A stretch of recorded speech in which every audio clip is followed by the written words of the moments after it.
කෑල්ල බලන්න තමයි මේ යන්නේ.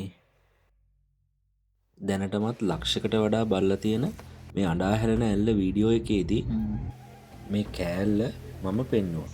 වීඩියෝ එක බැලුවා නම් ඔයාලට මතක තියෙන්න ඕන. එහෙනම් ලස්සන දියැලක් ගාවට ගිහින් දවල්ට කෑමත් උයාගෙන දිලිසෙන නිල් පාටක් තියෙන නිල් දීප බුලත් බලාගෙන ඉන්න යමු අපි.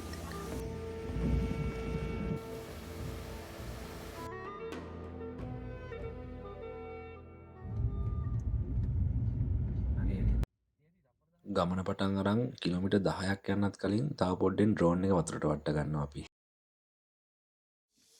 කෑල්ල සහ කොළොන්න කියන ප්‍රදේශය අතර ටිකේ තමයි අපි දැන් මේ ඉන්නේ. ගොඩක් අය දන්නේ නැති වුණාට ඇඹිලිපිටි ටවුන් එකේ ඉඳලා කිලෝමීටර් 20ක් වගේ දුරකින් තමයි මේ හැංගිච්ච සුන්දර ප්‍රදේශය තියෙන්නේ. කන්දක් මැදි අඩිපාරක යන්න තියෙන්නේ.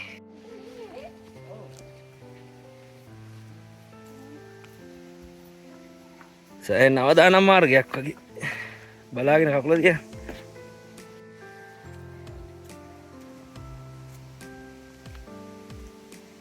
දියැලේ සද්ද නේද ඇහෙන්නේ? පාර හොයාගන්න බැරි වීමේ ප්‍රශ්නයකට මුහුණ පාලා තියෙන කට්ටිය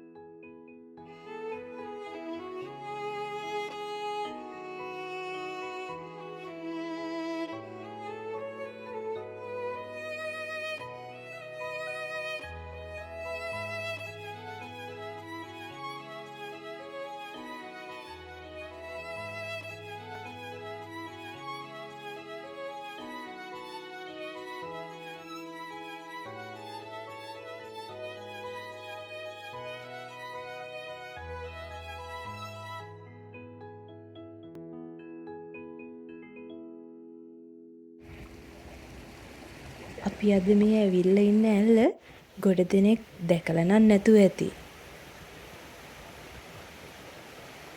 ඔයා මඩුවන්විල වලව්ව බලන්න එනවා නම් ඒ ගමන් මේ ඇල්ලත් බලන්න එන්න පුළුවන්.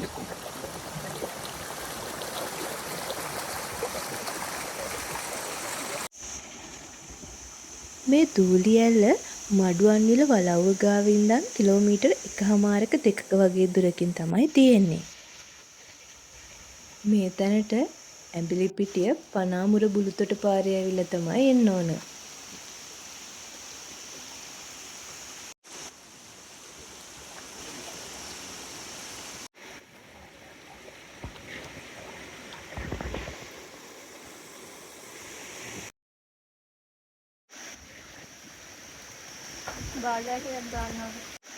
වැස්ස නැති හින්දා ඇල්ලේ වැඩිය වතුර නම් නැහැ. ඒ වුණාට මෙතන ලස්සන නම් අඩුවක් නැහැ.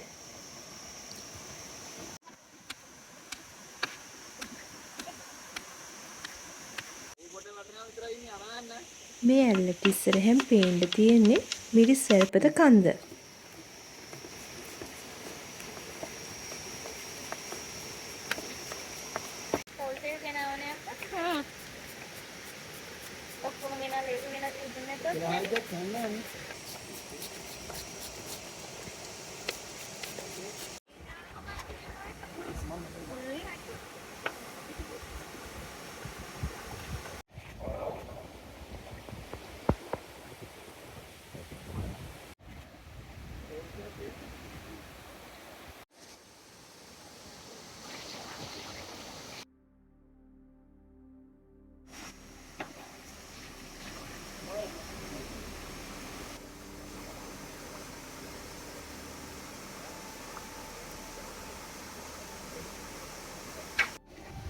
ගිනි පෙට්ටිය පොඩ්ඩක් දෙන්න.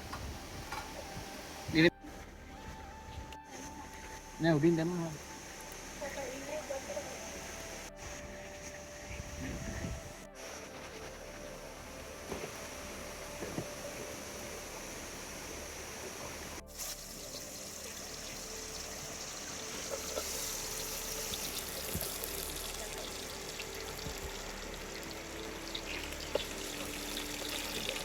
ඉන්දරේ වැඩි කියලා.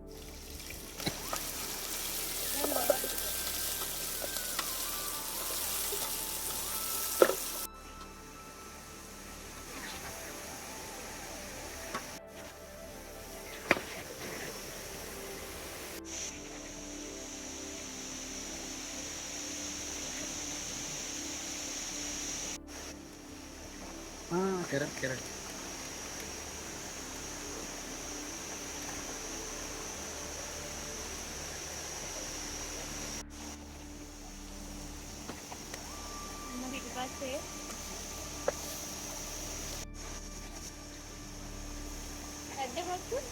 Okey, tahu dah.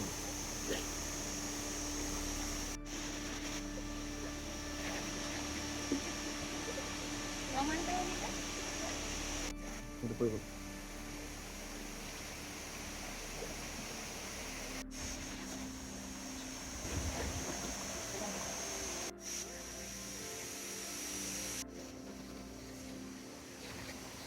මේ ඇල්ලට වතුර ඈරාපෝරුව කියන ගඟෙන් තමයි එන්නේ. මේ ඇල්ලේ වතුර රක්වාන ගඟට තමයි වැටෙන්නේ.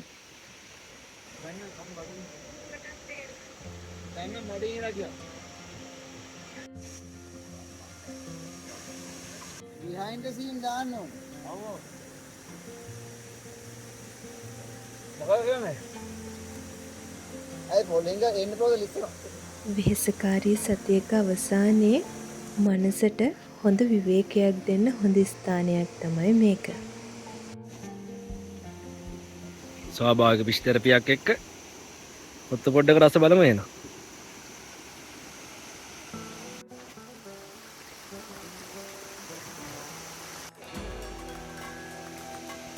අර ගින්දර වැඩි වෙලාවේ. තෙල් මදි වැඩි බෙදලා නැහැ. කෝබන්ගේ කළුවෙච්ච සුදුලුම කියලා එකක් ගන්න නැහැ.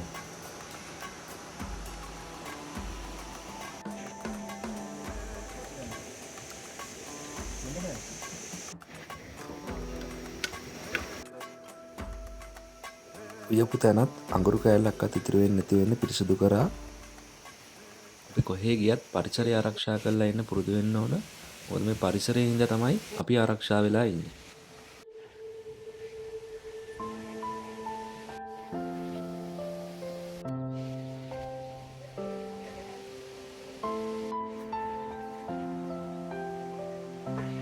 දවල්ට කොත්තුත් කාලා අපි දැන් මේ තවත් සුන්දර ස්ථානයකට තමයි යන්න හදන්නේ.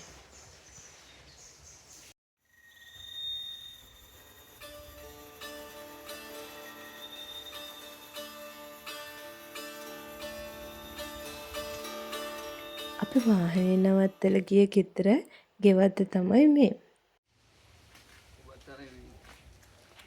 ලස්සන බුලත් කොටුවක්.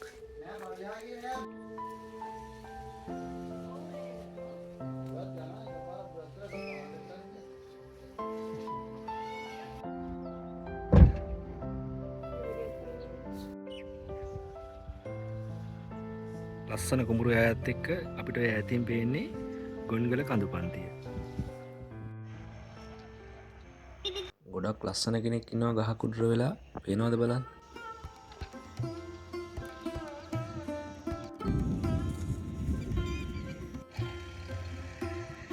අපි දැන් සබරගමු පළාත පහු කරලා දකුණු පළාතටයි මේ ඇවිල්ලා ඉන්නේ. මෙහෙට නම් වහින්නද කොහෙද හදන්නේ? හැම පැත්තෙම හොඳටම කළු කළා.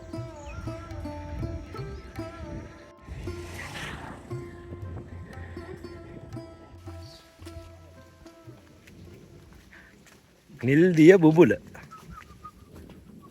වාව් මාර ලස්සනයි පරිසරේ. මේ නිල්දිය බුබුල තියෙන්නේ ජුලම්පිටියේ. මේ ස්ථානට නිල්දිය බුබුල කියන නම වැටිලා තියෙන්නේ මේ වතුර වල තියෙන නිල් පාට හින්දාලු. මෙතන තියෙන සුවිශේෂීත්වයක් තමයි කොච්චර පෑවුවත් මේකේ වතුර හින්දෙන්නේ නැහැලු. මේ විදිහටම නිල් පාටට වතුර පිරලා තියෙනවලු. කොට දෙනෙක් මෙතෙන්ට එන්නේ නාන්න එහෙම. අපිට නම් අද නාන්න විදිහක් නැහැ. මොකද මෙතෙන්ට ආව විතරයි වැස්සක් පටන් ගත්තා. මේ පේන්නේ මුරුතවෙල ගිනි පෙට්ටි පාලම.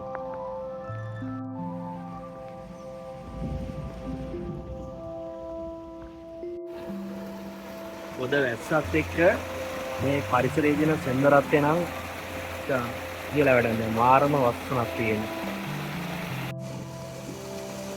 නීතිය බුබුල බලලා ජුලම්පිටිය වලස් මුල්ල පාරේ කිලෝමීටර් 4ක වගේ දුරක් ආවට පස්සේ මේ ගිනි පෙට්ටි පාලම තියෙන්නේ. මුරුතවෙල ජලාශයෙන් කුඹුරු වලට වතුර ගෙනියන්න පාවිච්චි කරන්නේ මෙන්න මේ ගිනි පෙට්ටි පාලම. මේ ගිනි පෙට්ටි පාලමට වතුර එන මුරුතවෙල ජලාශය බලන්න යමුද එහෙනම්? මුරුතවෙල ජලාශයේ ඩෑම් එක බලන්න තමයි කට්ටිය යන්නේ මේ.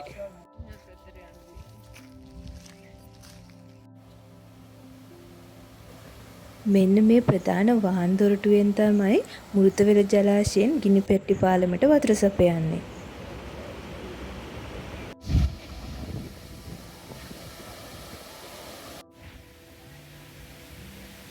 මේ සොරෝවෙන් පිට වෙලා යන වතුර පාර ගලාගෙන යන්නේ ලස්සන කෘතිම දිය ඇල්ලක් හදාගෙන. මේ වටේ තියෙන ස්වාභාවික පරිසරයත් එක්ක ඇත්තට මේ කෘතිම දිය ඇල්ලක් වගේ නෙවෙයි මේ ඉත්තම දිය ඇල්ලක් බලන්නා වගේ හැඟීමක් තමයි මෙතන තියෙන්නේ.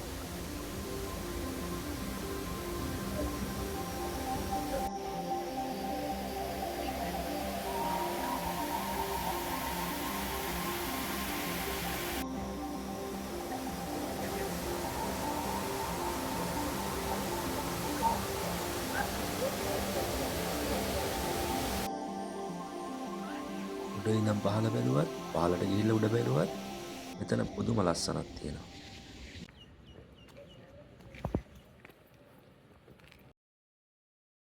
මේ මුරුතවෙල ජලාශය අක්කර 963කින් සමන්විත වෙනවා.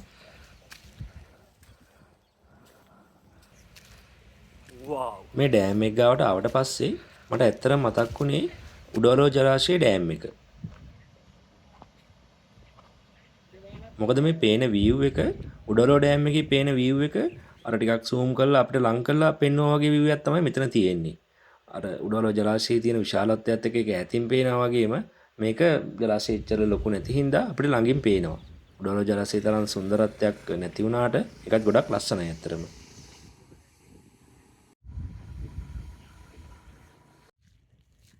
එහෙනම් අපි යන්